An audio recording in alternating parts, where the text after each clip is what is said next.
બદમાશ શિકારી. વિકરાલ સિંહ એક બદમાશ શિકારી હતો. તેને જાનવરો પ્રત્યે દયા હતી જ નહીં. નિર્દોષ જાનવરોનો શિકાર કરીને તેમની ચામડીને ઊંચી કિંમતે વેચી નાખતો, તો ક્યારેક જાનવરોને જાળમાં ફસાઈને કસાઈને વેચી નાખતો હતો. સવારથી બપોર થવા આવી, કોઈ શિકાર હાથમાં ન આવ્યો. મેં શહેરના વેપારીઓ પાસે હરણની ચામડીનો સોદો કર્યો છે. કેટલાક પૈસા એડવાન્સ દીધા છે. જો હરણનો શિકાર નહીં થાય તો બહુ ગડબડ થઈ જશે. તે પોતાની જાત સાથે વાત કરતો હતો અને ઘાત લગાવીને હરણના આવવાની રાહ જોતો હતો. પણ સાંજ પડવા આવી અને હરણ તેના હાથમાં ન આવ્યું. આ જાનવરો આજકાલ વધારે ચાલાક થઈ ગયા લાગે છે. વિકરાલસિંહ આ વિચારતો જ હતો કે ત્યાં જ તેના કાનોમાં હરણના આવવાનો અવાજ આવ્યો. તે ઝાડીની પાછળ જઈને સંતાઈ ગયો. તેણે જોયું કે કેટલાક હરણ તેની પાસે જ આવતા હતા. ચલો, રાહ જોવાનું ફળ કંઈક મીઠું થવાનું છે. તેણે હરણ તરફ પોતાની બંદૂક તાકી દીધી. હરણના તે જૂથમાં ચિંકી હરણ તેના નાના દીકરા પિંકુ પાસે હતી અને તે તેને કંઈક સમજાવતી હતી. પિંકુ, તને કેટલી વાર કહ્યું કે અમારી સાથે રહે, તો પણ તું આમ ને તેમ જતો રહે છે. શું મમ્મી, જ્યારે જુઓ ત્યારે મને વઢ્યા જ કરો છો. હવે હું નાનું બચ્ચું થોડી છું, હું તો મોટો થઈ ગયો છું.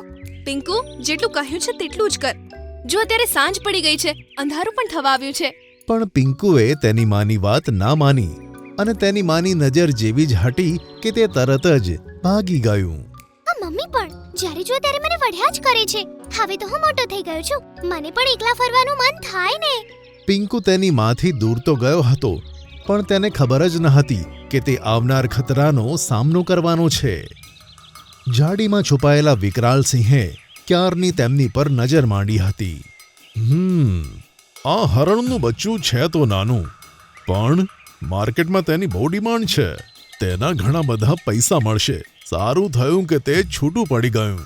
હવે હું તેનો શિકાર આરામથી કરી શકું છું. આમ વિચારીને શિકારીએ ફરીથી બંદૂકનું નિશાન પેલા પિંકુ હરણ તરફ તાક્યું.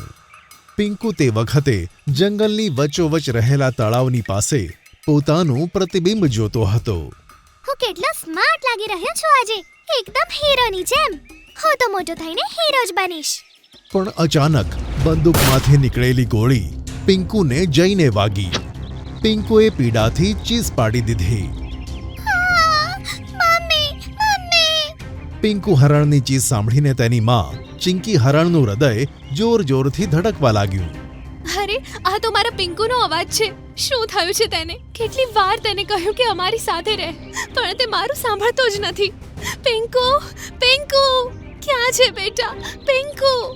ચિંકી તે અવાજની દિશામાં ભાગવા જતી હતી કે ત્યાં જ ઝુંડમાં રહેલા હરણોએ તેને પકડી લીધી અને કહ્યું કે ચિંકી પાગલ ના થા. શિકારીએ જરૂર તારા બાળકને ગોળી મારી. જો તું પણ તેની પાસે જઈશ તો તે પણ તને ગોળી મારશે.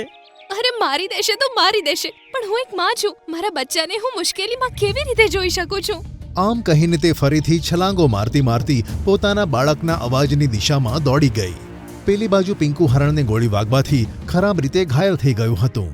તેના ઘામાંથી સતત લોહી નીકળતું હતું અને તેની આંખોની આગળ અંધારું છવાઈ ગયું હતું.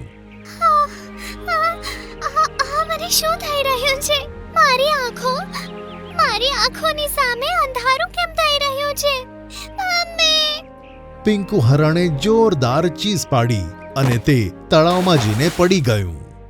તળાવની અંદર માછલીરાજ મોહનની નજર પિંકુ પર પડી. અરે, આ તો પિંકુ છે. આ મારી સૌથી સારી દોસ્ત ચિંકીનો બાળક. હે ભગવાન, આને શું થઈ ગયું? લાગે છે પેલા શિકારીએ આને ગોળી મારી છે. માછલીરાજ મોહને તળાવની બધી માછલીઓને ભેગી કરી અને કહ્યું કે મારી મિત્ર માછલીઓ, જુઓ, આ મારી મિત્રનું બાળક છે. એની હાલત તો તમે જોઈ જ રહ્યા છો. તેને ગોળી વાગી છે અને તે ચોક્કસ પેલા વિકરાલ સિંહે તેને મારી છે, જે જાનવરોનો દુશ્મન છે. આની પહેલા પણ ઘણા બધા જાનવરોને જાળમાં ફસાવ્યા છે. આપણે પિંકુનો જીવ બચાવવો છે અને તેને છુપાવીને પણ રાખવાનો છે, કારણ કે પેલો શિકારી તેને લેવા અહીં જ આવતો હશે. માછલીરાજની વાતો સાંભળી તળાવની બધી માછલીઓએ તેને કહ્યું કે તમે કહો અમારે શું કરવાનું છે? તળાવની અંદર જે વનસ્પતિ છે તેનો લેપ બનાવીને તેને લગાડવાનો છે, પણ એ પહેલા આપણે ગોળીને કાઢવાની છે, જેથી ગોળીનું ઝેર તેના શરીરમાં ન ફેલાય. બધી માછલીઓએ ગોળી નીકાળવાનું કામ શરૂ કર્યું. પિંકુ હજુ સુધી બેભાન હતો. કેટલીક માછલીઓએ તળાવમાં રહેલી જડીબુટીવાળી વનસ્પતિઓને તોડી અને તેનો રસ નીકાળીને પિંકુના ઘાવ પર ચોપડવા માંડી. હા, થોડી વારમાં તેને હોશ આવશે અને પેલો શિકારી પણ અહીંયા આવી જશે, પણ આ વખતે શિકારીને મજા ચખાવી જ પડશે. પેલી બાજુ પિંકુની માં તળાવની પાસે આવી ગઈ, પણ પિંકુ તેને ક્યાંય જોવા ન મળ્યું. અવાજ તો અહીંથી જ આવ્યો હતો, પણ મારું પિંકુ? અહીંયા પિંકુ તો નથી દેખાઈ રહ્યો. પિંકુ, પિંકુ! તળાવની અંદર માછલીરાજે તેનો અવાજ સાંભળી લીધો. અરે, આ તો ચિંકીનો અવાજ છે. લાગે છે તે પિંકુને શોધતા શોધતા અહીં આવી ગઈ, પણ તેણે ભૂલ કરી. પેલો શિકારી અહીં જ આવતો હશે. શું કરું હું, શું કરું? મને તો કશી જ ખબર નથી પડતી. માછલીરાજ કંઈક વિચારે તે પહેલા શિકારી ત્યાં આવી ચૂક્યો હતો. અરે, પેલું હરણનું બચ્ચું ક્યાં ગયું? મેં તો એને ગોળી મારી હતી. ક્યાંક ભાગી તો નથી ગયો? ધત તેરીકી, મારી આખી મહેનત ઉપર પાણી ફરી વળ્યું. અને ત્યાં જ વિકરાળ સિંહની નજર ચિંકી ઉપર પડી. ઓ તેરી, આને કહેવાય નસીબ. એક શિકાર હાથમાંથી ગયો તો બીજો પોતે જ આવી ગયો શિકાર બનવા.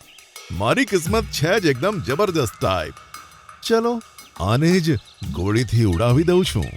આમ વિચારીને વિકરાળ સિંહે ચિંકી તરફ બંદૂક તાણી અને ગોળી ચલાવી, અને તરત જ એક જોરદાર ચીસ સાંભળવા મળી. પણ તે ચિંકીની નહીં, પણ પોતે વિકરાળ સિંહની હતી. તેના શરીરમાં ઘણા બધા કાંટા લાગેલા હતા, અને તે કાંટા માછલીઓના હતા. તે કાંટા લાગવાને કારણે જ તેનું નિશાન ચૂકી ગયું હતું. આ કાંટા કઈ રીતે મારા શરીરમાં ઘૂસી ગયા? બહુ જ દુખાય છે. અરે કોઈ બચાવ! વિકરાળ સિંહ ખૂબ જ બૂમો પાડતો હતો અને તેના શરીરમાંથી લોહી નીકળતું હતું. ચિંકીને પણ ખબર નહોતી પડતી કે આ થાય છે શું. ત્યાં જ માછલીરાજ તળાવમાંથી બહાર આવ્યા. ચિંકી, તારે ગભરાવાની જરૂર નથી. આપણે આ શિકારીને એવી સજા આપીશું કે ફરીથી જંગલ તરફ આવવાની હિંમત નહીં કરે. અને હા, તારું બાળક એકદમ સુરક્ષિત છે. મારી માછલી મિત્રો તેને હમણાં જ બહાર લઈને આવવાની છે. અને એટલામાં જ તળાવની બધી માછલીઓ પિંકુને લઈને બહાર આવી ગઈ.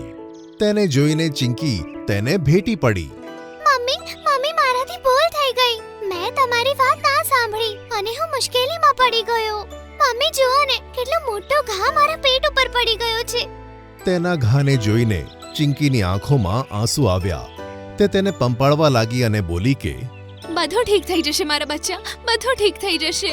આ દરમિયાન વિકરાળ સિંહ બધાથી બચીને ભાગવાની કોશિશ કરવા લાગ્યો, અને ત્યાં જ માછલીરાજની નજર તેના પર પડી.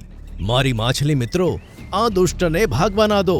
હુમલો કરો એની ઉપર. અને પછી વિકરાળ સિંહ ઉપર બધી જ માછલીઓએ પોતાના કાંટા ભાલાની જેમ નાખવા માંડી. તે કાંટા વિકરાળ સિંહના શરીર ઉપર વાગવા લાગ્યા. અરે છોડી દો રે! અરે બાપ રે! આ કાંટા તો મારા શરીર ઉપર વાગી રહ્યા છે. આ કાંટા તો ભાલાની જેમ વાગે છે. કોઈ બચાવ રે! વિકરાળ સિંહ ત્યાં જ ઢળી પડ્યો. તેને તેના કર્મોની સજા મળી.